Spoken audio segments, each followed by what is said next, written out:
Salam, mən Məhəmməd. Bu günləri qabağıma gələn rastgele mahnıları sıralayıram. İndi gəlin başlayaq. Gəldim. İlk öncə bunu dinleyin. Bu arada video alt yazılardan baxacağım. Özüm biraz çünkü telif yerler. Güzel Allah'ım seni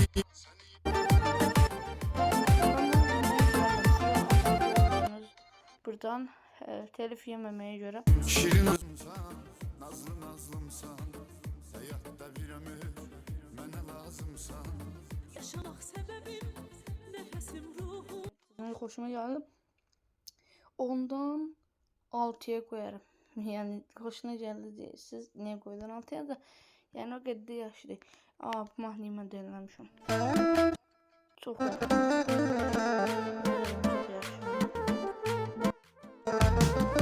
Necə sənsiz yatan mən, səni başdan ağından bir öpəydim. Ay aman əlindən, aman əlindən. Ay olum qurbanım mən, ay aman əlin. Çok yaxşı mahnıdır. Birə koydum. Buna.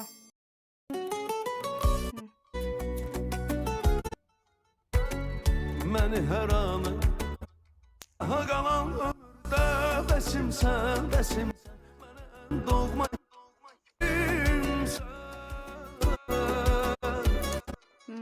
Dənə şeirlər yazaram Sən bəsim sən oxunan Hoşuma geldi. Bu mahnıyı 4'e koyuram. Kara kaş kara göz, şirin dil şirin söz. Aman Habibim, yarım Habibim. Çok yaxşı mahnı. O kara göz, sen dönüp çıkma gel Habibim. 2'ye koydum. Bu. Biri indizcan diyey. Bu mahnıya 6'ya koydum. Bunu mahnıya 1'e, bu mahnıya 4'e koymuşam səhv eləmirəmsə. Bu mahnıyı 2'ye koyuram. İndi bu mahnıya. Sevgimiz adi olur Gəlmə olar Belə bir mahnı. ömrüm günü 9'u koyuram bu mahnıyı da. Bu. Mən qəribim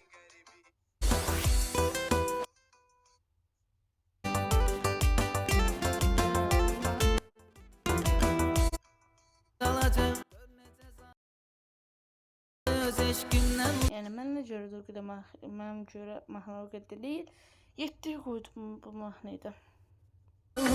Yarıma dokunmayın, yar benim tek bu canım Allah. Aman aman. Ama bana göre yine değil 8'e koydum bu mahnıya bakalım. Gelişin etti çetin günler yazsam kızım gözlerici. Bu mahnıyı da 5'e koydum. Bu mahnıyı da 5'e koydum. Yaram yüreğimde Etmesen geri dönsen de beni sevsen Bana göre değil bu mahnı. Ne kadar sıramız kaldı.